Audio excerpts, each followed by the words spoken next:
सर्दियों का दिन था। राकेश कहीं से आया था। ट्रेन में बैठकर ट्रेन प्लेटफॉर्म पर रुकती है और राकेश उतर के चलने लगता है। तभी वह देखता है कि एक महिला जिसके कंधे पर मूंगफलियों का थैला है और वह मूंगफली बेचती हुई फिर रही है। जैसे राकेश उस महिला को देखता है और वह महिला राकेश को देखती है तो दोनों एकदम से हक्के बक्के से खड़े रह जाते हैं। दोस्तों, वह महिला और कोई नहीं, राकेश की ही पत्नी थी जो 4 साल से रूठकर अपने मायके में बैठी हुई है। आखिर क्या कहानी थी, किस वजह से उसकी पत्नी रूठकर मायके में बैठी हुई थी और वो मायके में थी तो यहाँ पर मूंगफली बेचने के लिए मजबूर क्यों हो गई? पूरी कहानी की सच्चाई जानने के लिए वीडियो को अंत तक जरूर देखें। दोस्तों, इस कहानी से आपको बहुत कुछ सीखने को मिलेगा। आज के ज़माने में ऐसी कहानियाँ घर घर के अंदर होती हैं। नमस्कार दोस्तों, मेरा नाम है जीतू सोरौत और आप लोग देख रहे हो ब्रेन डिमांड चैनल। वीडियो को ज़्यादा से ज़्यादा शेयर करें और पेज को फॉलो करना ना भूलें। आज की एक कहानी उत्तर प्रदेश की है। उत्तर प्रदेश के एक गांव के अंदर एक लड़का रहा करता है जिसका नाम है राकेश। राकेश जो कि परिवार का बड़ा लड़का है और घर की सारी जिम्मेवारी उसी के ऊपर है। राकेश के पिता की कुछ दिनों पहले बीमारी के चलते मौत हो चुकी है। उसके घर में उससे एक छोटी बहन है और एक छोटा भाई है। उसकी माँ है और पूरा घर का भरण पोषण करने के लिए जो भी पैसा कमाता है वो राकेश ही कमाया करता है। इसी वजह से वो अक्सर बाहर ही रहा करता है, बाहर रहकर पैसे कमाता है और अपने परिवार का खर्चा चलाता है। धीरे धीरे समय बीतता है। राकेश जो कि शादी के योग्य हो गया था, उसकी माँ को उसकी शादी की चिंता होती है तो राकेश की माँ उसके लिए एक लड़की ढूंढती है। लड़की ढूंढने के बाद राकेश को बताया जाता है। राकेश और राकेश की माँ लड़की को देखने के लिए जाते हैं और लड़की राकेश को पसंद आ जाती है। अब राकेश उस लड़की से शादी कर लेता है। शादी बड़ी धूमधाम से रीति रिवाजी के साथ होती है। वह लड़की जिसका नाम है पूजा, वह राकेश के घर में दुल्हन बनकर आती है। पूजा जो कि देखने में काफ़ी ज़्यादा खूबसूरत है। उसके घर में उसकी माँ है, उसका भाई है और उसका पिता है। 4 लोग थे वो परिवार के अंदर और 4 में से पूजा राकेश के घर दुल्हन बनकर आ चुकी थी। इधर राकेश का परिवार पूरा खुश है क्योंकि उनके घर में एक सदस्य बढ़ चुका है। अब धीरे धीरे ऐसे ही समय बीतता है। स्टार्टिंग में जो पूजा है वो पूरे परिवार वालों का आदर किया करती, अपनी छोटी ननद और अपने छोटे देवर का अच्छे से ख्याल रखा करती। वो जो भी कुछ बनाने के लिए खाने के लिए कहा करते तुरंत से वो बनाकर उन्हें दे दिया करती। अपनी सास के सुबह शाम पैर दावा करती और सुबह जल्दी उठकर उनके पैर छूकर दिन की शुरुआत किया करती। परिवार बड़ा ही खुशनुमा था। राकेश बाहर से कमा कर लाया करता, उस घर का भरण पोषण कर रहा था और इधर जो उसकी पत्नी पूजा थी वो अपने परिवार को अच्छी तरह से सहेज कर रख रही थी। धीरे धीरे समय बीतता है। शादी को लगभग 6 महीने हो गए थे। 6 महीने बाद एक रोज़ राकेश अपनी पत्नी से बतिया रहा था। पूजा से कह रहा था कि अब छोटी सियानी हो गई है, उसकी भी शादी करानी है। इस बात को पूजा सुनती है और सुनने के बाद कहती है कि हाँ जी, ये तो अच्छी बात है और इसकी शादी हमें ही करवानी पड़ेगी। अब इस बात को अगले दिन जैसे ही पूजा अपनी माँ से बतिया रही थी, उसकी माँ पूजा को उल्टा सीधा भरने लगती है। कहती है कि अभी तो तेरा पति अपनी छोटी बहन की शादी करेगा, उसके बाद छोटा भाई है उसकी शादी करेगा और इस तरह से तो तेरे पास पैसे बचेंगे ही नहीं। अब पूजा इस बात को पहले तो अपनी माँ से कहती है कि अरे माँ, ऐसा कुछ नहीं है, परिवार को इकट्ठा होकर रहना चाहिए। लेकिन जब माँ बार बार उससे ऐसा कहती है तो उसकी भी बुद्धि फिर जाती है।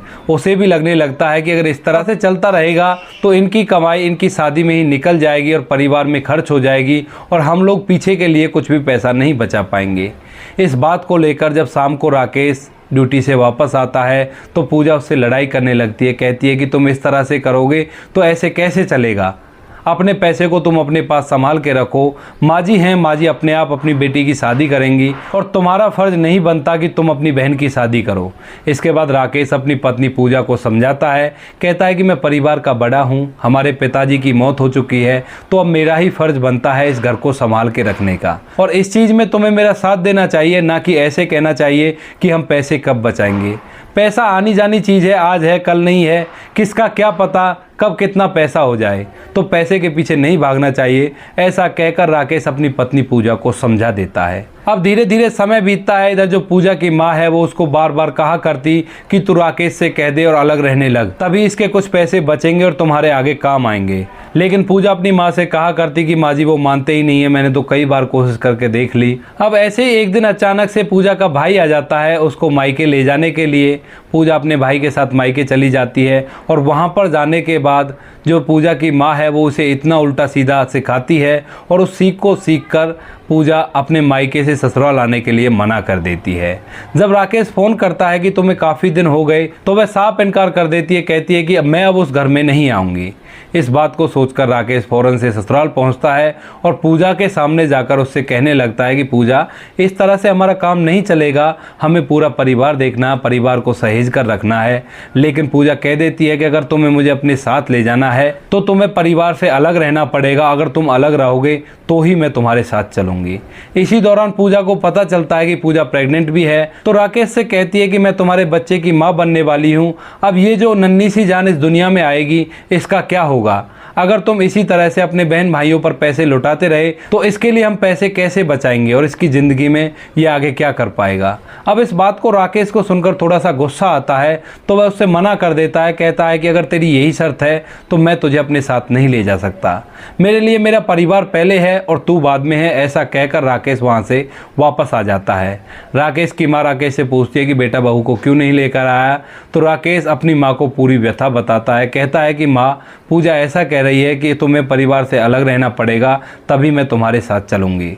अब इस बात को सुनकर राकेश की माँ बहुत ज़्यादा परेशान होती है और एक कठिन फैसला लेती है।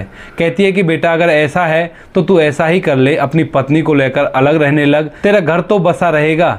लेकिन राकेश अपनी माँ से साफ मना कर देता है, कहता है कि माँ, पहले मेरे लिए ये परिवार है और उसके बाद सब कुछ है। अब इन छोटे भाई बहनों के लिए मैं एक बाप की भूमिका निभाऊंगा और इनकी शादी मैं अच्छी तरह से करूंगा। ऐसा कहकर राकेश अपनी माँ से मना कर देता है, कहता है कि मैं उसे अभी नहीं लाऊंगा, जब इनकी शादी हो जाएगी तो उसके बाद ले आऊँगा। अब इस बात को चलते हुए 1 साल बीत जाता है। 1 साल के अंदर राकेश की पत्नी को एक लड़का हुआ था। अब राकेश को जैसे ही पता चलता है कि मुझे एक लड़का हुआ है, तो राकेश खुशी से एक बार फिर से अपनी ससुराल पहुंच जाता है। वहां जाकर अपनी पत्नी से कहने लगता है कि चलो अब काफ़ी दिन हो गए, अब ये बचपना छोड़ो और चलकर उस घर को संभालेंगे, अब तो हमारा एक बेटा भी हो गया है, इसको भी अच्छी तरह से रखेंगे। तभी उसकी पत्नी पूजा, जिसको उसकी माँ ने अच्छी तरह से सिखा पढ़ा रखा था, तो वह कहती है कि मैं एक ही शर्त पर चल सकती हूँ, अगर तुम अपने घर वालों से अलग रहोगे तो।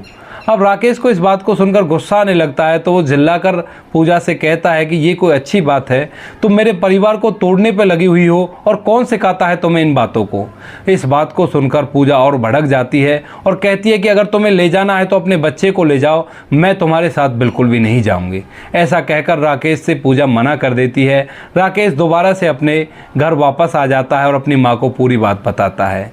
उसकी माँ फिर से परेशान होती है और एक बार फिर से अपने बेटे से कहती है कि बेटा, अगर तेरा घर ऐसे बसता हो तो तू ऐसे ही बसा ले, मुझे इससे कोई प्रॉब्लम नहीं है, मैं अपना जैसे तैसे गुजारा कर लूँगी, और अगर तेरा घर बसेगा तो इससे हमें बहुत ही ज़्यादा खुशी होगी। लेकिन राकेश फिर से अपनी माँ से मना कर देता है, कहता है कि नहीं, मैं माँ ऐसे नहीं करूँगा, मुझे इस परिवार को अच्छी तरह से रखना है।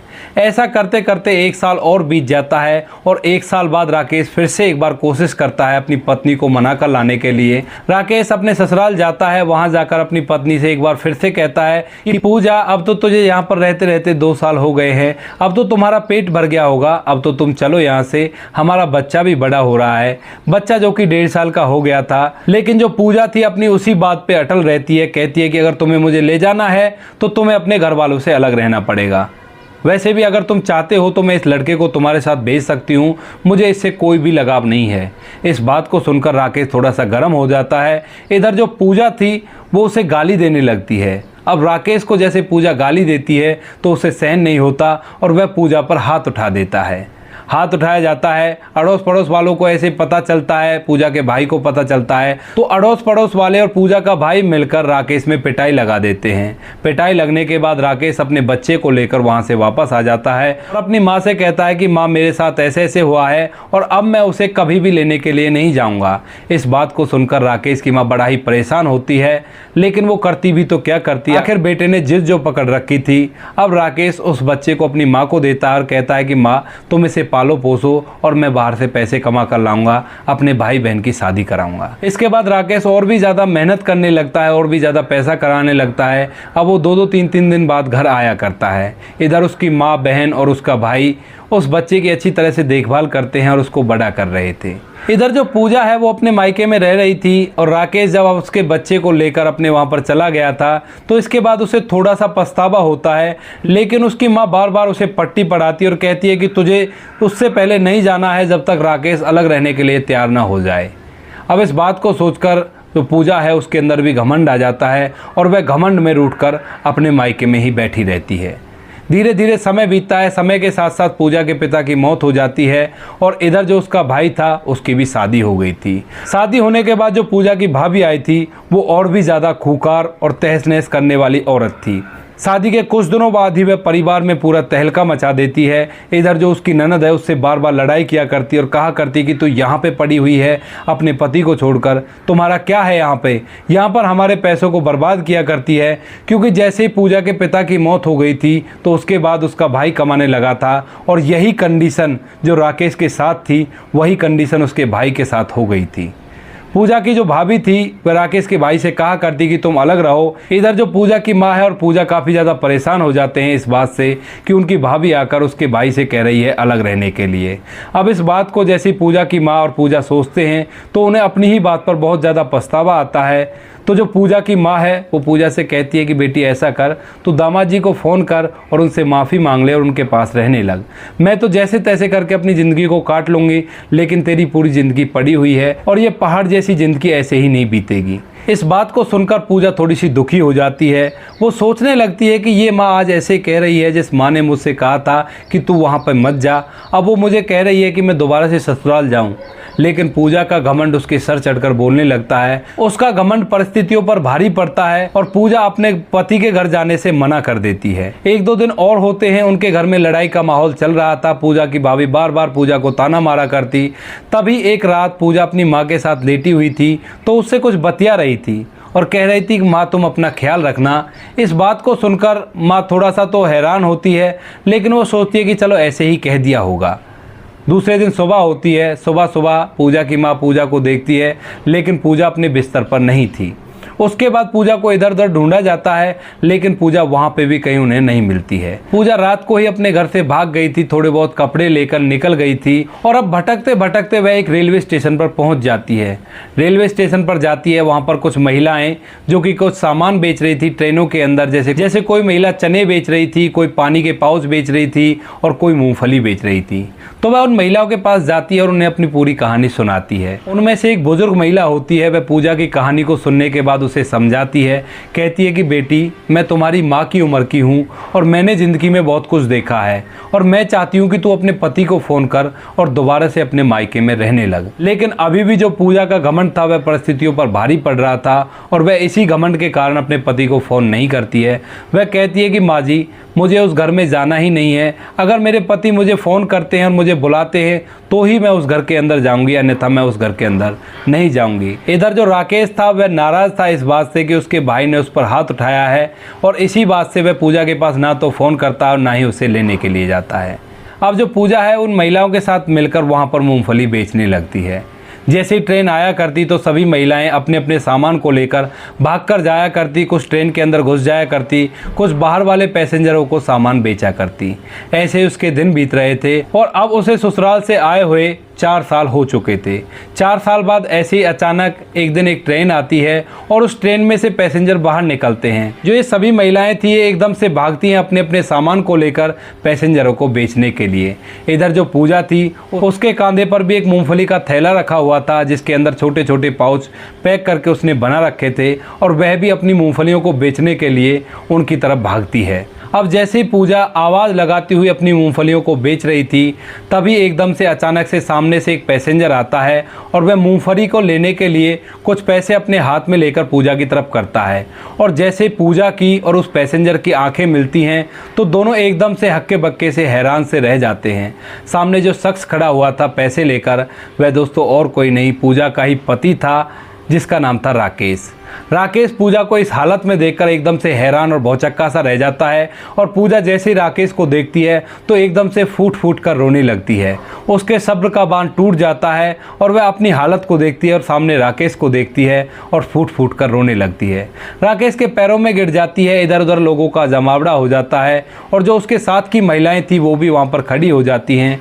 जैसे वो रो रो कर कह रही थी कि राकेश मुझे माफ़ कर दो, मुझसे बहुत बड़ी गलती हो गई, तो वह महिलाएं समझ जाती हैं कि ये इसी का पति है। इसके बाद वो सभी लोगों को बता देती हैं और यह बातें आपस में लोग बतियाने लगते हैं कि इसका पति कितना अच्छा है, कितनी अच्छी तरह से रहता है और यह यहाँ पर स्टेशन पर मूंगफली बेच रही है। इसके बाद राकेश पूजा को उठाता है और कहता है कि अरे क्या हुआ, तुम ऐसे क्यों रो रही हो। उसके बाद जो पूजा है वो कहती है कि राकेश हो सके तो मुझे माफ़ कर देना, मुझसे बहुत बड़ी गलती हो गई। राकेश कहता है गलती कौन सी, तुमने तो कहा था ना कि अगर मैं अलग रहूँगा तो ही तुम मेरे पास आओगी, लेकिन आज तुम मुझसे माफ़ी क्यों मांग रही हो। उसके बाद पूजा जो समझ तो बहुत पहले ही गई थी, जब उसके भाई की शादी हुई थी और उसकी भाभी ने उसे परेशान करना स्टार्ट किया था, अब राकेश से कहती है कि राकेश तुम सही थे और मैं बिल्कुल गलत थी। मैं समझ नहीं पाई कि ये रिश्ते नाते किस तरह के होते हैं। हो सके तो मुझे माफ़ कर दो और मुझे अपना लो, मेरी ज़िंदगी को दोबारा से अच्छा बना दो।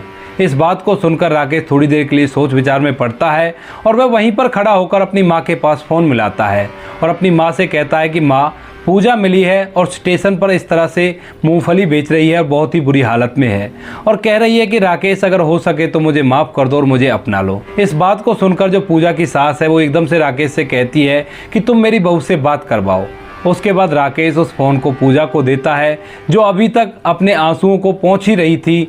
तो पूजा फ़ोन को लेती है और इधर से राकेश की माँ पूजा से कहती है कि बेटी कोई बात नहीं, गलती बच्चों से ही होती है और तुम हमारे बच्चे हो, अगर तुम आना चाहती हो तो बेशक आ सकती हो, इस घर के दरवाजे तुम्हारे लिए खुले हुए हैं। अगर राकेश भी तुम्हें नहीं लेकर आए तो तुम बिना पूछे इससे हमारे घर में आ सकती हो और ये तुम्हारा घर है, तुम इस घर की बहू हो और तुम्हें यहाँ पर आने से कोई भी नहीं रोक सकता। ऐसा कहते ही पूजा का चेहरा एकदम से खिल उठता है, मानो उसकी सारी समस्याओं का समाधान हो गया हो। अब इसके बाद राकेश पूजा को एक अच्छी सी दुकान पर ले जाता है, वहाँ से कुछ कपड़े खरीदता है और कपड़े खरीदने के बाद एक होटल के अंदर उन कपड़ों को चेंज करने के लिए बोलता है, पूजा से नहाने के लिए कहता है। तो पूजा नहा धोकर अच्छी तरह से तैयार होती है तो राकेश उसे अपने साथ लेकर अपने घर पहुँच जाता है। पूरे गिले शिकवे उनके माफ़ हो गए थे एक दूसरे की तरफ से और अब ये परिवार हंसी खुशी एक साथ रहा करता है। अब पूजा ना ही अपनी माँ से बात किया करती है और अपने बेटे को गोदी में लेकर बड़ी अच्छी तरह से खिलाया करती है, क्योंकि काफ़ी दिनों से वो इससे दूर रही थी। तो दोस्तों ये थी आज की कहानी, जहाँ पर एक माँ ने अपनी बेटी का हंसता खेलता घर उजाड़ दिया, क्योंकि पूजा स्टार्टिंग में अपनी सास की सेवा किया करती है, अपने देवर और अपनी ननद का ख्याल रखा करती, अपने पति को भी अच्छी तरह से रखा करती, लेकिन उसकी माँ ने एक ऐसा बीज बोया जिस बीज के कारण उसका घर उजड़ गया और 4 साल देकर पूजा को हर्जाना भुगतना पड़ा। आप लोग इस कहानी के बारे में जो कुछ भी कहना चाहते हो अपनी राय कमेंट बॉक्स में लिख सकते हो, लोगों के साथ शेयर कर सकते हो।